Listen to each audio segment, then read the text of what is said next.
Bonne nouvelle pour la bande de diaspora éparpillée à travers le monde. Le quotidien est comme facile. Et ça, le sous-souté au Katakayou, au Kénéroté, les managers, pour la bande de Kombongo. Dans ce là, il y a application sans douleur au Ezali. Très facile. Au côté télécharger à partir à téléphone, na yo continue la bande de Ko. Au Baza, na Kinshasa, République du Congo, au Baza, na Congo Brazzaville, République du Congo. Facilement bakoki ko récupérer mbongo na nzela ya M-Pesa to Orange Money na bango et yo esika ozali bonne nouvelle miami balé ezali que ceux qui ont téléchargé application Sandwave et kotindi na code promo Buzz TV on reçoit $10 le bénéfice donc il y a pas mieux télécharger mokona lelo makamba hotel les managers Cécile il y a pas mieux que ça tinda mbongo la facilité dès aujourd'hui télécharger Sandwave na nzela ya téléphone na yo plus facile, il n'y a pas mieux.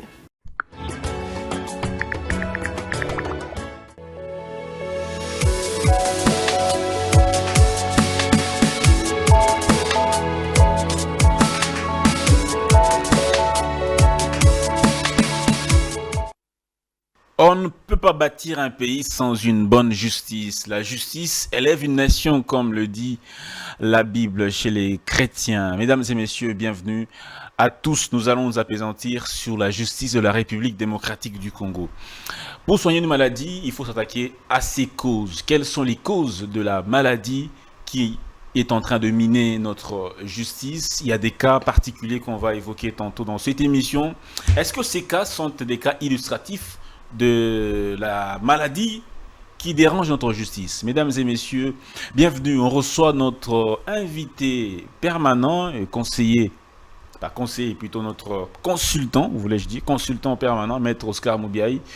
Maître Oscar Moubiaï revient après plus de 3 semaines d'absence. Il est là. Vous l'avez réclamé. Voilà un peu mis au banc de touche, mais il est là. Maître Oscar, bienvenue. Bienvenue, Monsieur Dan. Avec plaisir de me réaligner si vous m'aviez mis sur le banc de touche, mais encore faudra-t-il dire que vous n'êtes pas mon coach. Merci beaucoup, Maître Oscar. C'est une façon de s'exprimer pour un peu chauffer l'émission d'entrée. Voilà, Maître Oscar, la justice congolaise. Elle est malade. Il y a beaucoup de cas que on va certainement illustrer dans cette émission. Il y a le cas de journaliste, notre confrère Stani Boujakera. Toutes nos pensées vers lui et sa famille, sa femme, ses parents. Stani Boujakera, le ministère public a requis 20 ans de prison. Affaire Salomon Kalonda, il est aussi en prison. Il y a quelques cadres de Ensemble pour la République qui ont été arrêtés, accusés d'être de connivence avec le M23. Affaire Moukebaï, affaire Kabound, dossier Matata Pognon. On va essayer de revenir pour poser certaines questions à ce sujet. Notre justice. Maître Oscar, est-ce que vous partagez le point de vue du chef de l'État que notre justice est bel et bien malade et qu'il y a même des victimes de la maladie de notre justice? Bien, écoutez, c'est un diagnostic qui est fait par le chef de l'État qui a pu dire que notre justice était malade ou est malade. Mais maintenant, le tout, c'est quel est l'entendement qu'on a de cela. Quand le chef de l'État dit ça, cela ne voudra pas dire qu'il jette l'opprobre sur la justice. Cela ne voudra pas dire qu'on ne puisse plus faire confiance à notre justice. Cela ne veut pas dire que les gens deviennent des rebelles pour ne plus se soumettre à la justice. Cela ne veut pas dire que ça n'est fini l'indépendance de la justice. Donc quand le chef de l'État parle, malheureusement, il ne parle pas comme le commun des mortels. C'est en cela qu'on dit que la parole du chef est sacrée. Donc il faudra décortiquer. Qu'est-ce qu'il y a derrière? Qu'est-ce qu'il a voulu dire? Mais ce qu'il a voulu dire, c'est que notre justice se réveille, qu'elle devienne juste et qu'il n'y ait pas d'arbitraire. Donc, en tant que le magistrat suprême, en tant que garant du bon fonctionnement des institutions, il fait une sonnette, il tire la sonnette d'alarme pour pouvoir inviter le magistrat à pouvoir travailler avec conscience, parce qu'au-delà de leur caractère technique, ils sont là au service de l'humain, de l'homme, de la société. C'est en cela qu'on dit la justice élève toute une nation. C'est en cela qu'on dit les magistrats des dieux. Mais ça n'a pas donc, comme je viens de le dire, été entendu par le président de la République comme pour dire qu'il ne veut plus de la justice, qu'il critique la justice. Non, ce n'était pas un terme de critique au sens négatif du terme, c'est un terme de critique constructive qui rend les constats.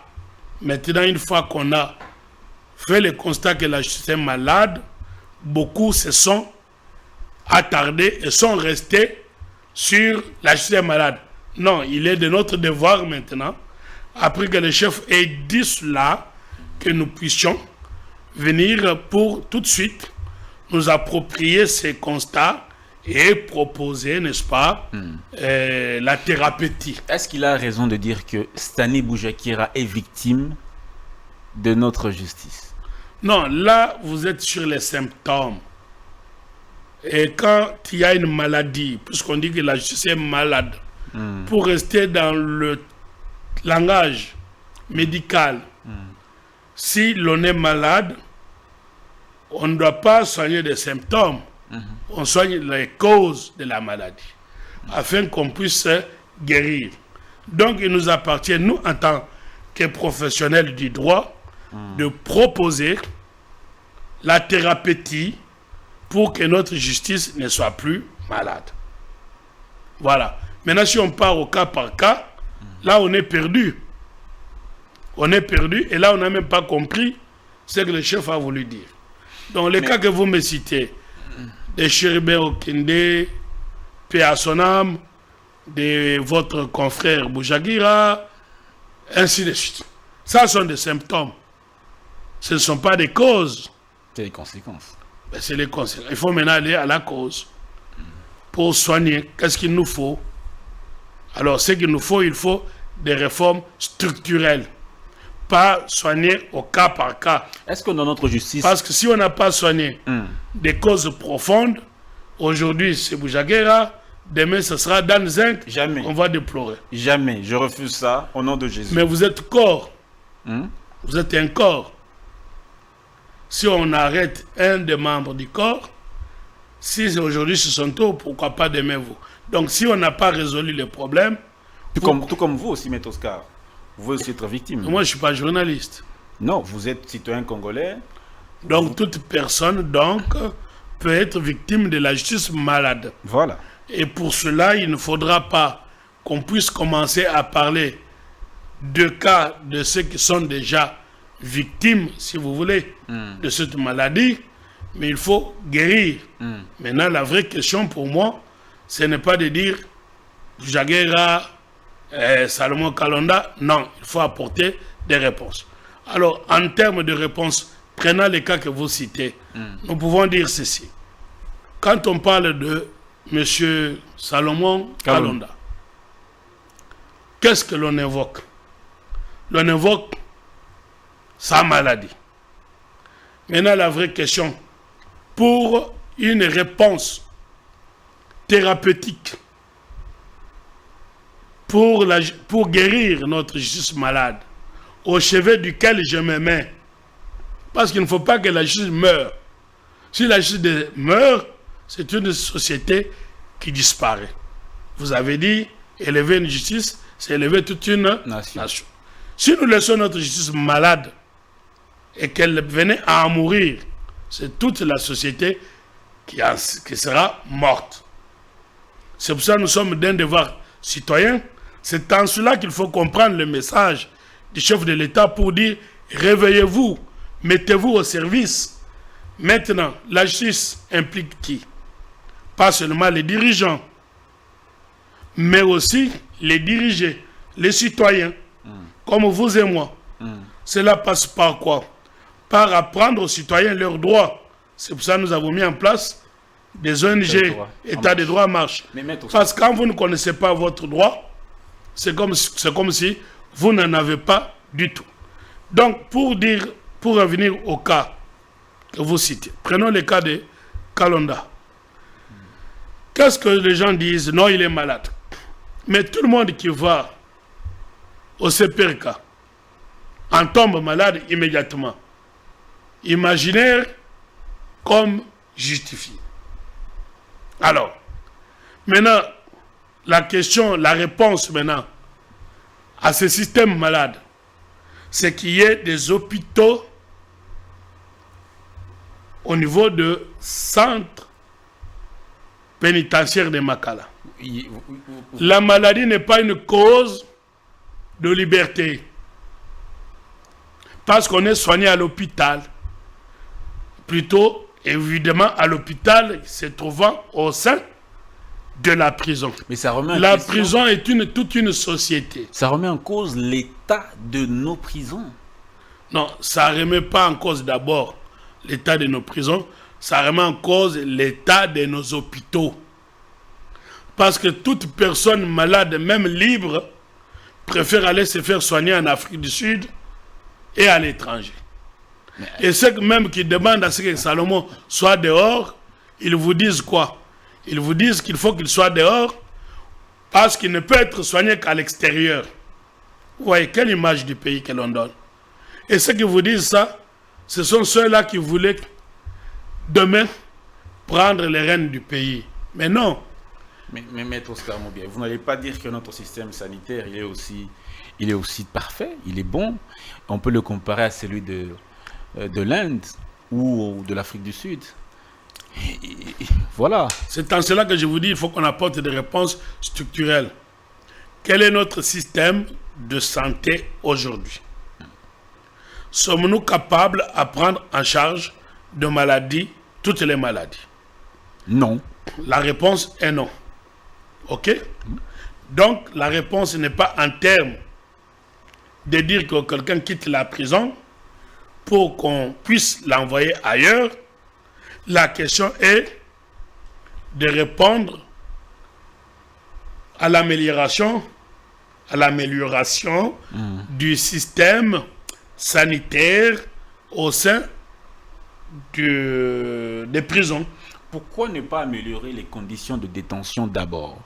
Parce que améliorer les systèmes sanitaires au sein des prisons, ça améliorerait le système, ça améliorerait les conditions de détention. Et il n'y a pas seulement que la détention, il y a aussi des gens qui sont condamnés. Donc, en prison, vous avez deux catégories de personnes. Vous avez les détenus, ça veut dire qu'ils ne sont pas encore jugés. Ils sont en train d'attendre leur jugement. On les appelle les détenus.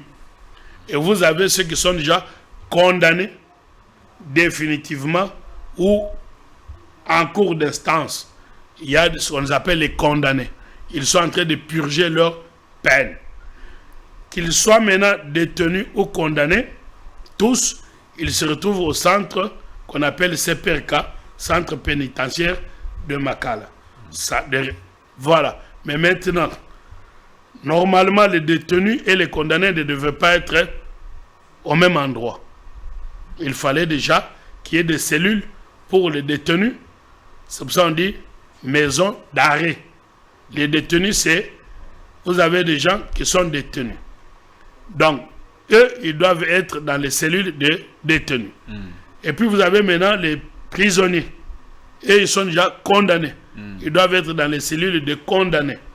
Maintenant, on doit séparer les condamnés. Un condamné pour crime, c'est un assassin. C'est lui qui tue les gens. Un voleur à main armée ne doit pas être avec les primo-délinquants parce qu'on va les contaminer. Voyez-vous?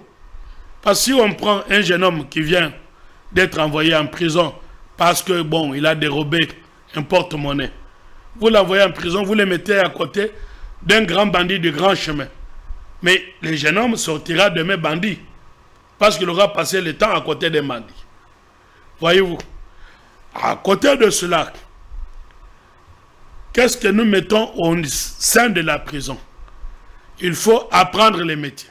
Il y a des gens ailleurs qui sortent des prisons ils ont passé leur baccalauréat, j'allais dire, leur diplôme d'État. Ils ont fait leur thèse en prison. Ils ont appris le métier, ils sont devenus menuisiers, mécaniciens. Vous comprenez? Parce que ça s'appelle centre de rééducation. Donc quand on est envoyé en prison, ceux qui y sont aujourd'hui sont ceux-là qui viendront vivre dans notre société dehors demain. On peut y aller primo-délinquant, donc sans être vraiment délinquant, pour sortir bandit des grands chemins. Et quand on envoie quelqu'un en prison, c'est pour qu'il soit rééduqué afin d'apprendre comment mieux vivre dans la société.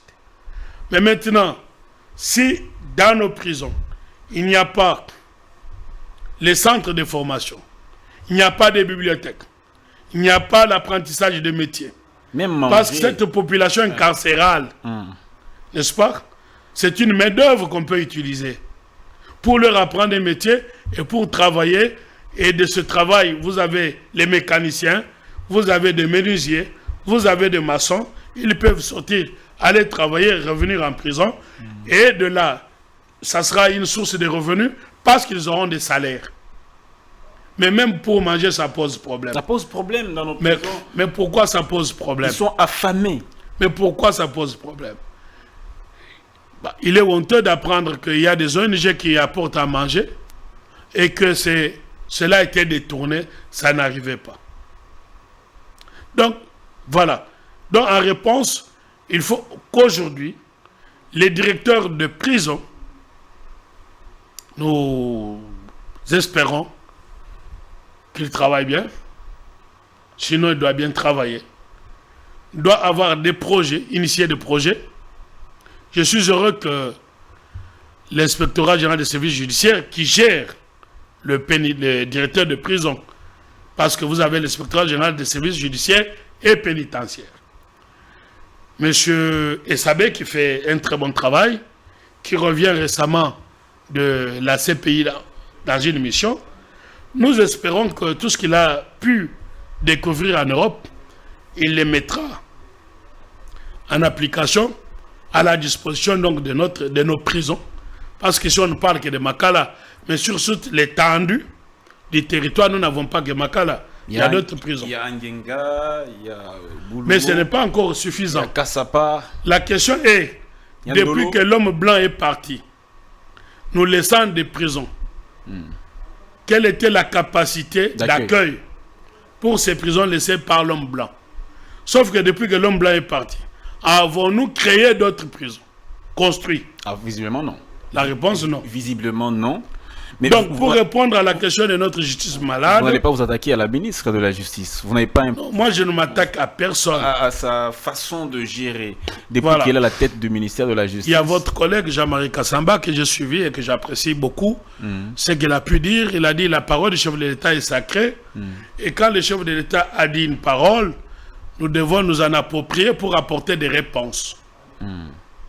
Et là, moi je pense que...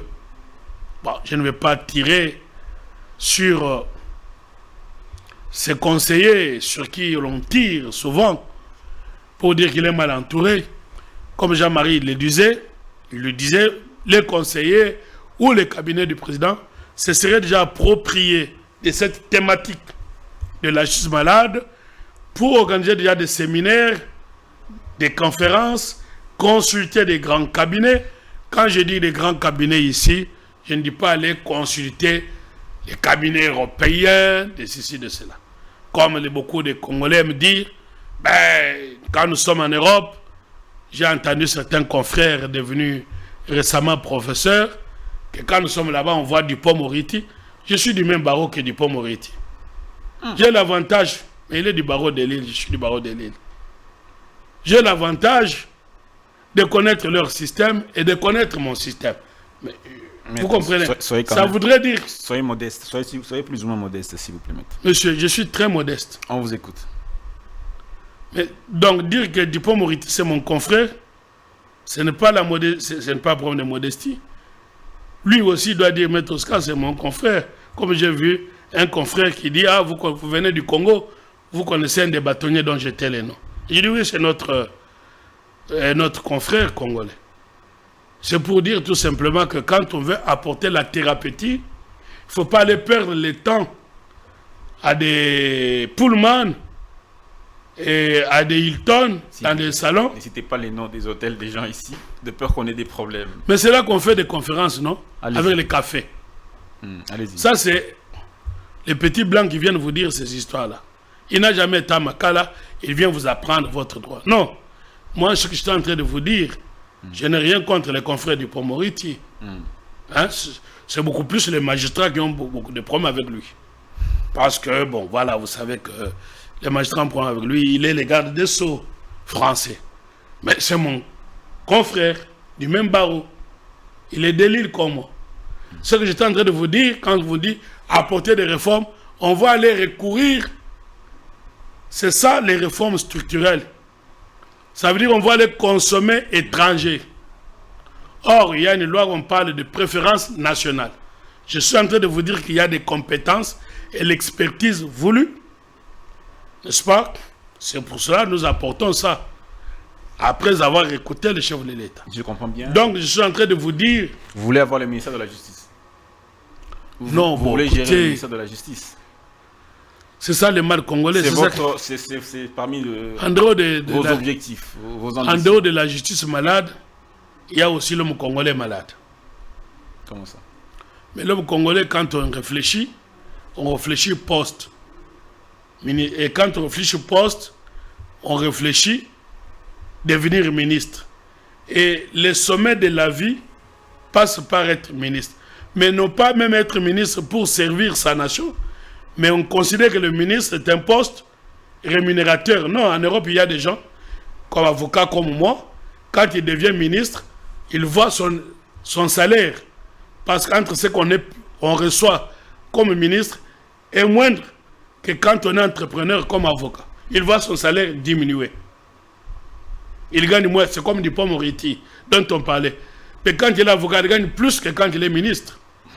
Donc quand je parle, ce n'est pas pour devenir ministre. Mais si je peux le devenir, je serai au service de ma nation. Et cette fois-là, j'apporterai des réformes dont je suis en train de vous parler. Donc si vous permettez que nous soyons sur des choses suffisamment sérieuses parce que ma personne n'a pas d'importance par rapport à la nation. Donc j'étais en train de vous dire méthodiquement que les cas que vous m'avez cités de M. Kalonda invités à l'amélioration de notre système sanitaire au sein des prisons, qui est des hôpitaux. Il y a un jeune homme qui est passé ici chez vous, que j'ai accompagné dans le cadre de l'état de droit en marche, dont la voiture a été volée. On a salué le général Kilimbalimba Blaise avec le colonel Lazaou de Pécrim, qui ont pu retrouver tous les messieurs voleurs qui a été envoyé à Makala et qui s'est évadé. Vous comprenez? Donc quand vous prenez dans la chaîne, vous avez la police qui fait son boulot, le magistrat qui a fait son travail, il a condamné le voleur, et enfin le voleur s'est évadé. Pourquoi il s'est évadé? Parce qu'il s'est blessé avec des gilettes, la langue, et on a cru qu'il vomissait du sang. Et on l'a amené au sénatorium. Et de là, la nuit, il s'est évadé alors qu'il n'était pas malade. Dans les dysfonctionnements, les médecins qui l'ont consulté auraient dû s'en rendre compte. Et puis, on doit avoir des hôpitaux appropriés pour les prisonniers et les détenus. Ça voudrait dire que M. Kalonda ne devait pas aller dans un centre médical privé ailleurs. Nous avons les hôpitaux et nous devons avoir les hôpitaux appropriés, cellules des prisonniers. Ça voudrait dire qu'on peut être malade en prison. Moi, j'ai des clients qui sont malades, même de Covid. Ils avaient eu des Covid, mais on les a soignés, on ne les a pas mis dehors. Donc, vous avez maintenant toute personne qui a une petite parcelle de responsabilité ou de dignité. Quand il va à Makala, on dit qu'il est devenu tout de suite malade. Et beaucoup en sortent, on n'a jamais vu dans quel hôpital ils ont été se faire soigner. En commençant par le patron de M. Salomon que vous m'avez cité. Vous savez qu'il était poursuivi ici. Il est parmi les rares prévenus parce qu'il n'avait jamais été condamné. Je ne sais pas qu'est-ce qu'était devenu son dossier. Et on l'a envoyé à l'extérieur aux soins où il s'est transformé en opposant, qu'on dit exilé, alors qu'il était envoyé aux soins. Et on n'a jamais su, il s'est fait soigner dans quel hôpital. Et donc, je veux que ces cas-là ne soient examinés avec circonspection et non pas à la légère, avec légèreté. Donc, on compatit avec monsieur que vous me citez, malade, mais son cas ne me semble pas primordial que des petits jeunes gens qui meurent en Makala de faim. Parce que nous sommes tous, l'article 12 de la Constitution, égaux devant la loi. Et donc, partant de là, il ne faudra pas que quand on arrête quelqu'un, on puisse regarder son rang de ministre. Non, il reste justiciable comme tout autre, parce que c'est devant la justice que tous nous sommes égaux. Et quand la Constitution dit tout Congolais né dans la même dignité, avec égalité devant la loi, c'est pendant la prison qu'on doit savoir si on est égaux ou pas. Or, nous devons être égaux, l'article 12 de notre Constitution. Et donc, je pense que l'important, c'était d'apporter la réponse sur les terrains de comment nos centres pénitentiaires fonctionnent. On doit veiller pour qu'il n'y ait pas d'évasion. On doit veiller pour que le malade soit soigné en étant condamné ou en étant sous la main de la justice. La cause de la maladie ne peut pas être une raison de la liberté provisoire ou de la liberté tout court. Mais c'est une question de système ou c'est une question d'homme ou des deux à la fois? C'est une question de système. Notre système incarcéral n'a pas été amélioré depuis le départ du Belge. Je vous donne le cas. Alors à ce moment-là, vous allez me permettre les comparatifs. Quand en France, où je suis avocat, quand quelqu'un est arrêté, condamné, derrière, il y a un suivi. Vous avez ce qu'on appelle assistance sociale ou assistante sociale, qui accompagne le monsieur socialement. C'est comment sa famille, comment il est né, quel type de parents il avait. Un enfant qui devient criminel, ça peut être à cause d'un traumatisme subi depuis sa famille comme enfant. Vous avez donc des assistantes sociales, vous avez des psychologues, vous avez des aumôniers. Derrière, vous avez des avocats. Et quand quelqu'un est en prison, on sait qu'il sortira. On regarde son comportement au sein de la prison. Et on regarde quel est son projet pour que quand il sortira, il puisse être réinséré dans la société. C'est à travers tout ça que l'on accorde à ce monsieur ou à cette dame ce que l'on appelle la remise de peine. On peut être condamné pour 10 ans. Cela ne veut pas dire qu'on va passer tous les 10 ans en prison. Il y a remise de peine en fonction du comportement. Et il y a un juge qu'on appelle juge d'application de peine. Est-ce que vous avez déjà compris? C'est un juge spécialisé. Chez nous, j'étais à la prestation de serment de magistrat d'Engaliema ce samedi. Et ici, vous m'avez posé la question de savoir, est-ce question du système ou de la volonté? Non, je peux dire le système, oui, mais il y a aussi question de la volonté. Quand vous allez aujourd'hui au parquet d'Engaliema, il y a une dame qui a été nommée procureur près le tribunal de paix d'Engaliema. Allez-y aujourd'hui à Engaliema, vous verrez que les bureaux que moi j'ai connus, qui étaient réservés pour les OPJ. Et les coins qui étaient impropres, insalubres, aujourd'hui c'est transformé dans les beaux bureaux, qui est le bureau du procureur. On ne s'est pas limité à ça. Les locales, où étaient les magistrats, qui étaient un local collectif. Alors que vous savez que quand on auditionne quelqu'un, ça doit être dans la confidentialité, dans le secret. Mais quand vous avez 5 magistrats dans un même local, où est le secret? Donc, je peux être en train d'être entendu sur mon cas, tout le monde me suit. Quand vous allez aujourd'hui, ce local-là s'est transformé, chaque magistrat a maintenant son bureau. Et on est en train de construire pour accueillir les 52 magistrats qui ont prêté serment samedi. Ça, il n'y a pas eu financement de la Banque mondiale, j'espère, je pense. Mais j'ai demandé à madame procureur, je dis, madame, qu'est-ce que vous avez fait? Réponse, la volonté. Évidemment, sous l'impulsion de Monsieur le Président de la République qui demande à chacun, quand il lui fait confiance, de faire le travail pour lequel on lui a fait confiance en les nommant comme procureur. Et donc, cette dame m'a répondu comme ça. Vous allez en Ngaliema, aujourd'hui, vous voyez que c'est transformé. Et donc, vous n'allez pas demander au Président de la République d'être partout et de tout faire, comme Jean-Marie Kazamba le disait, en paraphrasant Mobutu, seul, je ne peux rien, mais ensemble, on peut. Je ne suis pas magicien. Et donc, j'ai anticipé parce que vous allez me dire, mais bon, ça c'est le bilan de Fachi. Parce que vous aimez bien parler du bilan de Fachi. Et donc, vous comprenez que c'est la volonté. Et quand le chef de l'État pleure, il doit être entendu par ceux à qui il a fait confiance et par la nation.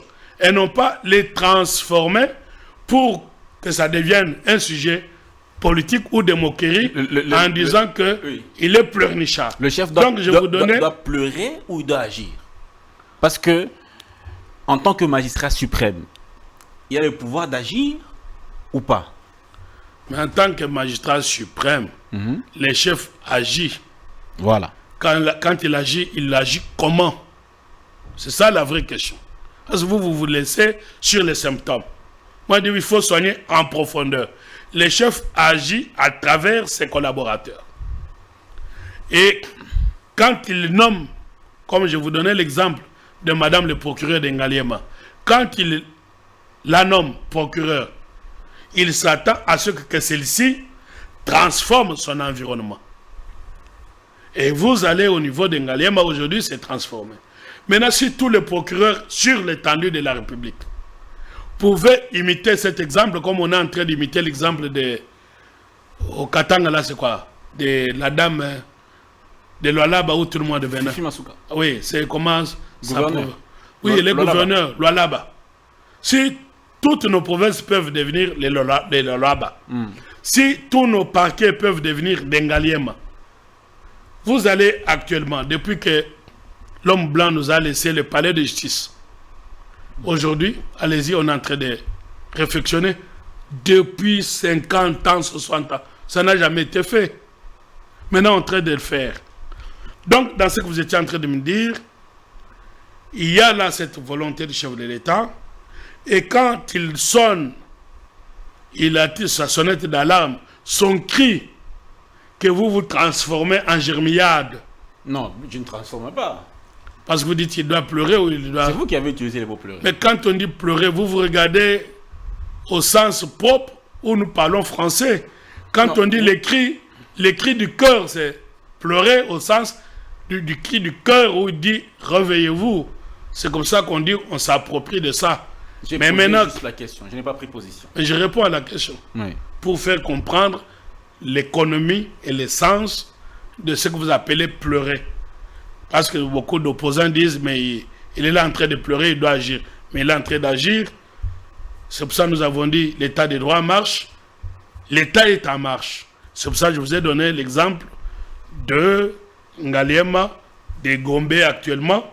Quand vous avez le parquet général de Gombe aujourd'hui, c'est la rigueur. Mais qui aime bien, châtie bien. Vous avez le procureur général de Sambalaba qui a sorti des dépliants où on enseigne aux gens les valeurs de la justice. Est-ce qu'il peut réussir avec cette justice, son mandat? Une justice malade. Est-ce que le chef peut réussir son mandat avec une justice malade? Bon, mais est-ce qu'il peut réussir une justice malade? La question est, est-ce qu'une justice malade, on peut la guérir? Non, ma question est celle de Non, mais c'est là, une justice malade. Est-ce qu'il peut réussir? Il ne réussira que si il a apporté la guérison à cette justice malade. Et comment on apporte la guérison? La guérison, on l'apporte en apportant des réformes structurelles. En réforme structurelle, j'étais en train de vous répondre par rapport à un des cas symptomatiques de celui que vous appelez Salomon Kalonda. J'étais en train de vous répondre que ça pose le problème de notre système incarcéral en créant des hôpitaux et en améliorant les conditions de détention ou de vie en prison. De sorte que demain, il n'y ait pas de Kalonda qui pleurent, qui doivent aller se faire soigner ailleurs. Ils doivent être soignés en prison. Et j'étais en train de vous démontrer que la maladie n'est pas une cause de liberté. Et donc, vous, journalistes, dans ce que vous êtes en train de dire, les cas de Salomon, nous, les amis des cas de Salomon. Non, quand quelqu'un est arrêté, on fait confiance à la justice. N'est-ce pas? Une justice malade. Non, monsieur, je vous ai donné un exemple la fois dernière, qu'il y a un magistrat en France qui a écrit un livre célèbre, ne faites pas confiance en la justice de votre pays. Nous sommes en France. Est-ce que nous pouvons dire qu'en France, la justice est malade? Mais c'est le chef qui l'a dit, c'est pas moi. Mais je vous ai expliqué, je vous ai donné, à moins que vous ayez pas la volonté. Mais j'ai compris. Vous avez demandé que les gens fassent confiance à non, la justice. Je demandais à ce que l'on comprenne ce que le chef veut dire par justice malade. Il ne a pas dit, comme elle est malade, on la tue, qu'elle n'existe plus. Je vous ai démontré au début que ce n'est pas une solution. Parce que quand on est malade, soit on est guéri, soit on est mort. Maintenant, vous êtes là, en train de vous atteler et vous attacher à la justice dite malade. Au lieu de comprendre que le chef a voulu dire que nous devons guérir notre justice. Mais la guérison de justice, c'est quoi? Cela passe par que chacun joue son rôle, les justiciables, que vous êtes vous et moi. Nous devons arrêter de corrompre. Parce que quand vous dites que les magistrats sont corrompus, mais qui va corrompre? C'est les justiciables eux-mêmes pour avoir gain de cause. On ne corrompt pas par notre propre volonté. Ils se font corrompre, les magistrats. Mais si vous refusez de corrompre, comment les magistrats vont être corrompus? Vous savez qu'en matière de corruption, on punit les corrompus et les corrupteurs. Maintenant, si nous sommes... Mais quand vous parlez de la corruption, ça soulève quel type de question? Ça soulève la question de l'éducation. Parce que quand on est éduqué, on a une valeur en disant corrompre, c'est mauvais. Et donc, on refuse de corrompre. Et si les justiciables refusent de corrompre, il n'y aura pas de magistrats corrompus. Maintenant, si l'on est éduqué, que l'on refuse qu'on ne doit pas injustement gagner, c'est pour ça qu'il faut développer le jeu dans les écoles pour qu'on ne puisse pas gagner par tricherie. Parce que quand vous allez donner au juge, au magistrat l'argent, pour que vous ayez un jugement, alors que vous savez que vous n'avez pas raison, c'est injuste. Vous comprenez? Donc la question soulevée par le chef de l'État touche toute la structure sociétale en termes de valeurs morales. C'est en cela qu'on dit éduquer une femme, c'est éduquer une nation. Donc on a besoin d'éducation de le bas âge. Et c'est en cela qu'on dit que une justice élève une nation. Mais de quelle justice s'agit-il? Il ne faut pas voir tirer sur les magistrats. Il faut simplement commencer à nous remettre en question en tant que société. Mais voyez-vous des réformes depuis que le chef, c'est pas la première fois qu'il a dit dans ce point de presse-là, il avait dit l'année passée, à la fin de son mandat, son premier mandat, le chef s'était encore plaint de la... Le chef ne se plaint pas, je vous ai dit. Bon, on va... Le chef constate. Le chef avait constaté. Avec un regret. Justement, on va revenir là-dessus. Et quand le chef a constaté avec un regret, le nationaliste que vous êtes et que je suis... Vous m'avez coupé la parole, M. Oscar Nguyen. Je vous en prie. On ne coupe pas la parole. Je n'ai pas fini. Ma Je question m'en était- excuse. Le chef, non, ne vous en faites pas pour ça, mec. Vous êtes un autoconsultant, donc on peut vous pardonner pour beaucoup de choses. Alors, Maître Oscar Moubiaï, le chef a fait ce constat amer qu'il a regretté. Étant donné que il a fait 5 ans avec cette mauvaise justice, est-ce qu'il a réussi son mandat? Non, Est-ce que son premier mandat a-t-il été une réussite, vu qu'il l'a passé avec une justice très malade? Mais comment vous pouvez me poser pareille question? Quand vous me pardonnez beaucoup de choses, je vous pardonne aussi beaucoup de choses. Mais un président qui vient être brillamment élu par le peuple, ça voudrait dire quoi? Le peuple est satisfait de lui. Mais nul n'est parfait, lui-même l'a dit. Une œuvre humaine est par nature imperfectible. Seul Dieu est parfait. Bon, d'accord? Le fait d'avoir été réélu, c'est un message pour dire que le peuple est satisfait de lui. Mais quand le peuple est satisfait de lui, le peuple doit toujours demander. Le peuple est un éternel insatisfait. Et la justice est un idéal auquel on doit tendre. Maintenant, vous me demandez, cela ne veut pas dire que quand il a dit j'étais malade, qu'il n'a pas réussi son mandat. La preuve de réussir son mandat, on n'en parle plus, il a été élu. Maintenant, vous avez les charlatans qui vont venir vous dire, comme des Yves de Vrian, a dit que, comme des Macron, ils ont dit que, et tout ça. Quand je dis charlatan, ce n'est pas Yves de Vrian, c'est un homme d'État comme Macron. Je suis en train de dire ceux qui récupèrent leurs paroles pour venir dire, vous avez suivi Macron a dit que c'est une justice à la congolaise. Mais il y a aussi la justice à la française. S'il dit à la congolaise, soyons fiers de nous. Donc vous étiez en train de me demander, j'étais en train de vous répondre. Et quand vous me demandez par rapport au mandat passé, si le chef a réussi, mais c'est sous ce mandat-là que vous avez vu que les gens, même proches de lui, étaient interpellés. Donc, impunité, lutte contre l'impunité. Il l'a fait. Il a, sous son mandat, permis que même son proche puisse être envoyé en prison et être entendu et jugé. Donc, c'est pour dire, comme notre constitution dit, l'objectif, c'est de mettre fin à l'impunité. Avec Tshisekedi, vous avez vu ça. Maintenant, il y a une question. Mais le procès de 100 jours, ça a couché des souris. D'accord? Au moins, ça existait. Et on retiendra ça dans les annales de l'histoire de ce pays. Mais avant ça, est-ce qu'il y a eu des procès? Non. Est-ce qu'il n'y a pas eu de vol au niveau de la SNL, des tournements d'argent avoués et reconnus? On espère que ce n'est pas du maquillage, mais donc, même parce que si vous ne me laissez pas finir, nous n'allons pas nous structurer. Oui. Donc, j'étais en train de vous dire amélioration du système incarcéral. J'étais en train de vous dire amélioration de la cartographie judiciaire en vous citant Ngaliema, parce que le magistrat doit avoir où travailler. Les conditions, par là, je vous parle des conditions de vie des magistrats. Parce que vous leur demandez plus, mais ils doivent aussi, vous devez aussi le mettre en condition de travail. Et donc, cela pose le problème de notre cartographie judiciaire. Aujourd'hui, vous avez beaucoup de magistrats au niveau de Kinshasa, et quand on envoie un magistrat au village, ça s'appelle comme une sanction. Parce qu'il pleure, il va là où il n'y aura pas de courant, là où il n'y a pas de téléphone, là où il n'y avait rien, où il ne peut même pas lire un livre. C'est pour ça que je dis, il faut maintenant regarder notre cartographie judiciaire. Ça voudrait dire qu'on doit construire le palais de justice, parce que depuis que l'homme blanc est parti, les palais de justice n'ont pas été construits. Il faut construire le palais de justice. Donc, améliorer les conditions et les quotidiens du magistrat. À côté de cela, nous avons beaucoup de magistrats maintenant. Je vous dis, j'ai vu pour Ngaliema simplement, il y a eu de nouveaux magistrats, 52. Comme nous avons beaucoup de magistrats maintenant, il faut spécialiser les magistrats. Vous devez avoir un magistrat pour le pénal, vous devez avoir les magistrats pour les civils, vous devez avoir les magistrats pour les commerciales. Vous me parliez de votre journaliste, qui est Stani Bourbé. Alors la question c'est quoi?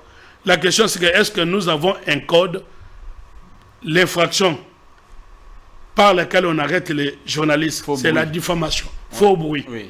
Alors, il faut que la jurisprudence vienne encadrer ça pour dire que les magistrats ne peuvent être parce que vous voulez tout, la loi. Non. Comme il y a des magistrats, il y en a ceux qui ont déjà été acquittés, des Lézir Ntambwe, des Tchani qui étaient, des Peter qui étaient là-bas. Mais quel est le jugement qui a été rendu? Il faudra que ces dossiers soient vidés et que les juges qui les acquittent sortent les critères d'encadrement de ce que vous appelez diffamation.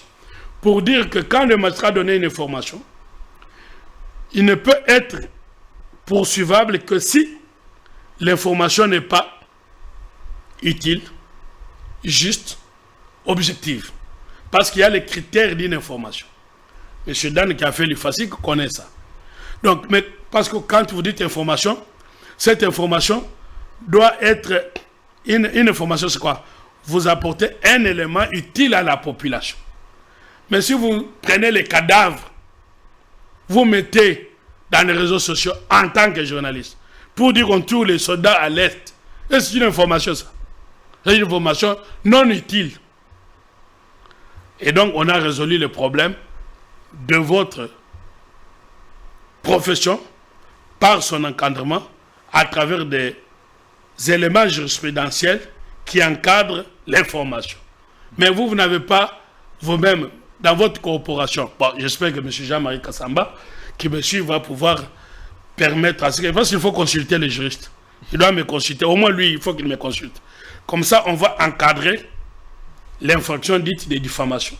Et comme ça, un journaliste sait que quand il a rendu une information qui n'est pas utile, il entre dans le cadre qui n'est pas objectif. Il entre, il n'a pas l'immunité, il est poursuivi.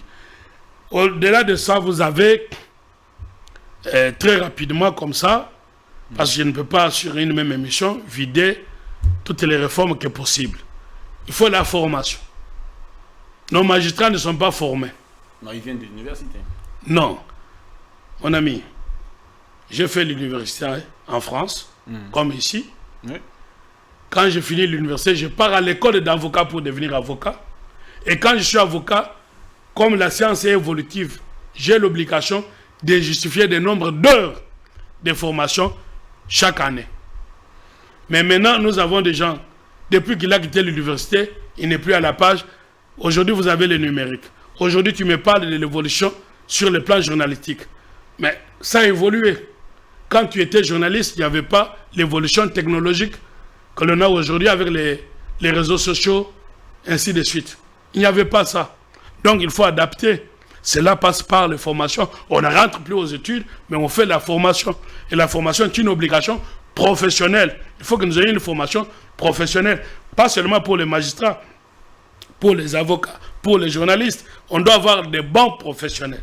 Et donc, la difficulté que nous avons, est-ce que nos magistrats sont-ils des bons professionnels? Il y en a, oui, mais l'État n'a pas mis en place les quotas d'heures de formation.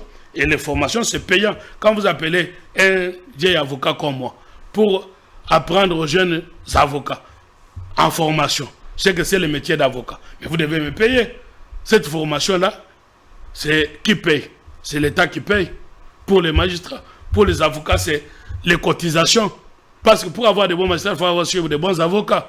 Maintenant, les cotisations des avocats, ils cotisent chaque année. Ça va où? Il n'y a pas l'obligation de formation professionnelle en dehors de ce qu'ils appellent cours de déontologie. Non, il faut une formation contenue sur des données nouvelles. Et enfin, on parle de détournement et consorts. Mais nous n'avons pas un parquet spécialisé pour les cas de détournement des fonctionnaires, qu'on appelle les parquets financiers. Il n'y en a pas. Donc voilà un peu, cher ami, ce que je peux vous dire comme esquisse des réformes. Et vous avez ce qu'on appelle une commission de réformes au Congo, avec des professeurs. Après, vous allez me dire, je critique les professeurs. Mais ça ne propose rien. Et les gens ne connaissent même pas que ça existe. Il faut qu'il y ait... Parce que quand vous appelez les professeurs, très bien. Il faut appeler les scientifiques, qu'on appelle professeurs. Il faut appeler les hommes de métier, qu'on appelle les professionnels. Vous comprenez?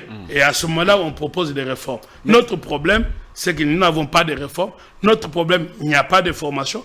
Notre problème, des problèmes, et on en est arrivé à la maladie. Et comme nous en sommes à la maladie, il faut qu'il y ait l'ordonnance. Et l'ordonnance, c'est quoi? La thérapeutique. La thérapeutique, je viens de vous apporter quelques éléments, mais qu'on commence déjà par consommer ça, et on va commencer à guérir.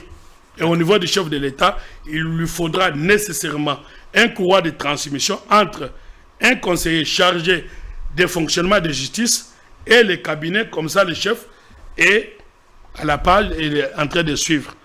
Et maintenant, en tout ça, il faut tenir compte des séparations de pouvoirs pour qu'il n'y ait pas ce que l'on appelle atteinte à l'indépendance du pouvoir judiciaire. Donc la question que vous m'avez soulevée, le chef peut bien dire ça, qu'il va finir son nez. Il est de notre devoir de lui dire oui, à la limite du respect du pouvoir judiciaire. Et comme vous allez prendre l'article 149 de notre Constitution, c'est ça la clé de voûte d'intervention entre le chef de l'État et la justice. On dit que les décisions judiciaires sont exécutées au nom du chef de l'État. Oui. Mais maintenant, vous avez une justice malade. Comme le chef l'a dit. Vous avez une justice qui condamne les pauvres orphelins, les veuves, pour leur prendre leurs biens immobiliers. 80% des problèmes au Congo, c'est les conflits parcellaires. Et vous avez gagné en corrompant la justice. Et on vous a donné un jugement pour aller mettre dehors les orphelins, fruit du dur labeur de leurs parents qui sont morts. Et ils sont mineurs. Et vous allez exécuter ça, vous mettez la famille dehors. Et vous dites que vous avez exécuté ça au nom des chefs de l'État. C'est ce que la loi dit. Et ce que la Constitution dit. Est-ce que le chef de l'État est au courant qu'au nom des décisions de justice dites malades, et ils le font en disant que c'est au nom du chef de l'État. D'où l'intérêt de renforcer le pouvoir de l'inspectorat judiciaire pour que le nom du chef de l'État ne soit pas associé à des décisions malades. Bon, je crois que je pense avoir répondu un peu en esquisse sur quelques des pistes, mais ça ne demande pas une émission, ça demande tout un travail. Tout un travail scientifique. En quelques secondes, je pense que la régie va me tolérer, quelques secondes simplement. L'affaire, en quelques minutes, hein, bon, on ne va pas prendre beaucoup de temps. L'affaire Matata Pogno, il est devant la Cour constitutionnelle en train d'être jugé, mais il a été en même temps élu député national.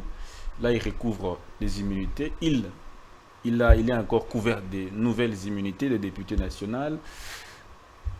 Est-ce que ça La justice malade, comme le chef l'a dit, la justice c'est quoi? C'est le reflet d'une société. C'est que la société elle-même est malade. Pourquoi la société est-elle malade? Parce que nous avons des hommes et des femmes malades, comme celui que vous me citez. Par principe, celui qui est poursuivi par la justice se refuse tout ce que tu appelles immunité là, pour dire je me mets à la disposition de la justice.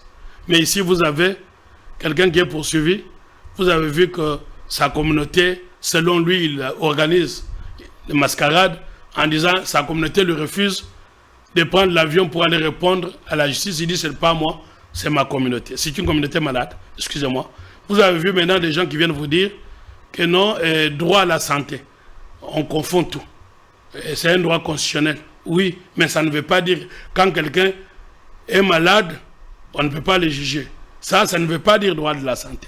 Maintenant, pour répondre à votre question de manière technique, vous me dites déjà que monsieur n'ait pas eu un juge, c'était le reflet d'une justice malade, comme le chef en pleure. Mais heureusement qu'il y a eu maintenant un autre président à la Cour constitutionnelle. Nous avons largement parlé de ce cas. Vous m'avez vu ici contre des Nyabirungu. Ça m'a valu même les problèmes avec mon grand frère Mampouya, que je respecte beaucoup, qui est un aîné. Mais dans la justice, non, je ne l'ai jamais offensé. Sauf qu'en justice, en science, il n'y a pas de fraternité, il n'y a pas d'amitié. Mais au-delà de ça, c'est un grand frère. Donc vous m'avez vu maintenant, j'étais peut-être mal compris. Donc vous m'avez vu me battre pour que le monsieur que vous citez, contre qui je n'ai rien, revienne devant la justice et son affaire va passer au mois de mars. Maintenant, si votre régime nous permet, je vais vous démontrer en 1 minute.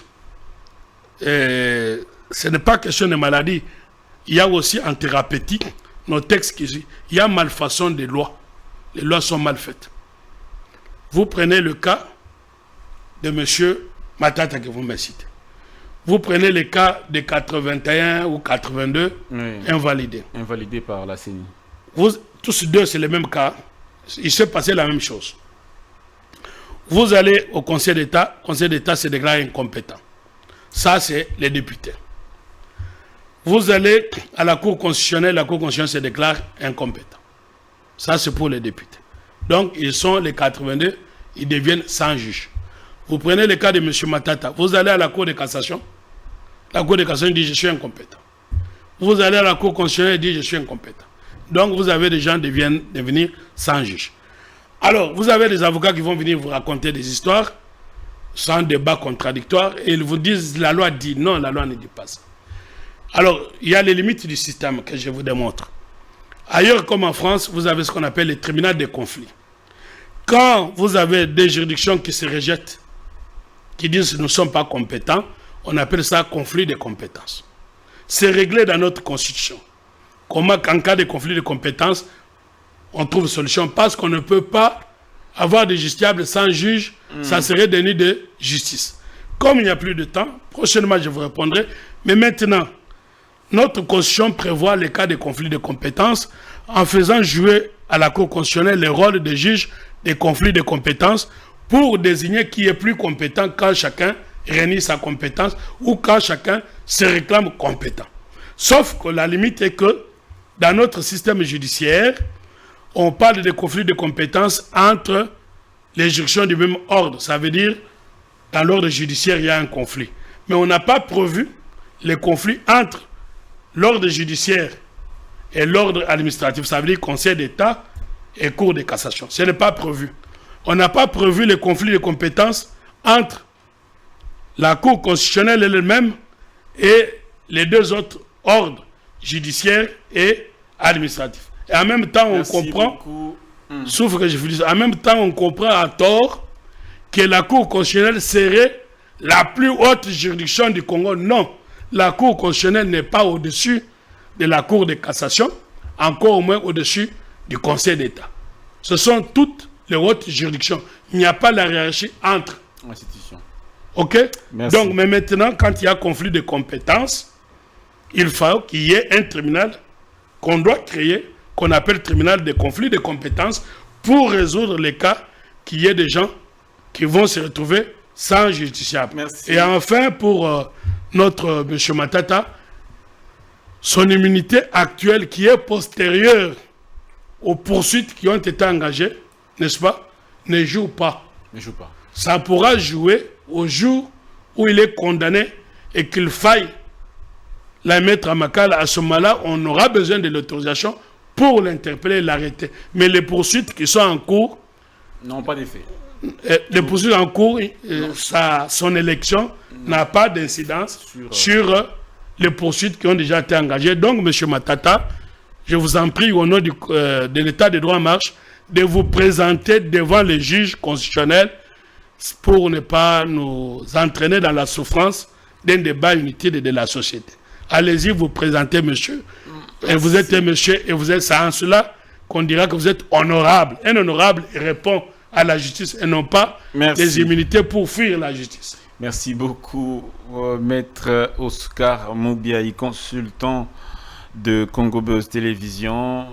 Merci beaucoup pour votre passage ici chez nous. Eh bien, vous avez évoqué beaucoup d'aspects.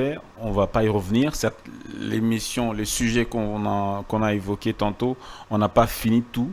Je pense qu'on aura une autre émission beaucoup plus élaborée sur une question beaucoup plus spécifique également qu'on a évoquée de façon lapidaire en passant. Merci beaucoup, Maître Oscar Moubiaï. Merci beaucoup à vous tous qui nous avez suivis. On va vous dire au revoir. Vous avez besoin de Maître Oscar Moubiaï, vous pouvez nous contacter. On va vous le mettre en contact avec lui sans problème. Au revoir.